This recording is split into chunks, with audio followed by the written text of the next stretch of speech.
জেনাকারিনীর শরীরের মধ্যে খেজুরের কাঁটার মতো, হেজারের কাঁটার মতো কতগুলো কাঁটা হয়ে যাবে।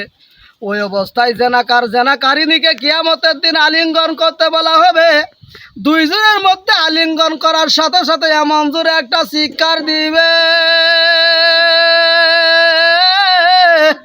ডাকাবুল আকবর নামক কিতাবের মধ্যে বলেন, ওই জেনাকারিনীর চিৎকার যদি কোনো সুস্থ মানুষে শুনতো, সঙ্গে সঙ্গে কান্দা ফেটে মজক উতলাইয়া উপরের দিকে পড়তে থাকতো। ওই লোকটা যদি বেঁচে থাকতো, জিন্দেগিতে কোনো দিন কানে শুনতো না।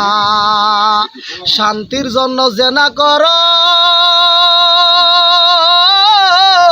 শান্তি কিন্তু পাবি না। কোন নবীগণ, কোন ওলিগণ জেনাকারিনীকে সুপারিশ করার জন্য আগায় আসবে না। জেনা করলে ভয়ঙ্কর শাস্তি। ও মুসলমানেরা, দুনিয়ার মধ্যে, দুনিয়ার মায়া মমতার মধ্যে পড়ে কেন গুনাহ করো, কেন জেনা করো, কেন সুদ খাও, কেন ঘুষ খাও? আল্লাহর কাছে মাফ চাও, তওবা করার বলো মালিক। মুসলমান যেহেতু তুমি বানাইছো, গুনাহ থেকে ফেরাও, ফেরাও, ফেরাও।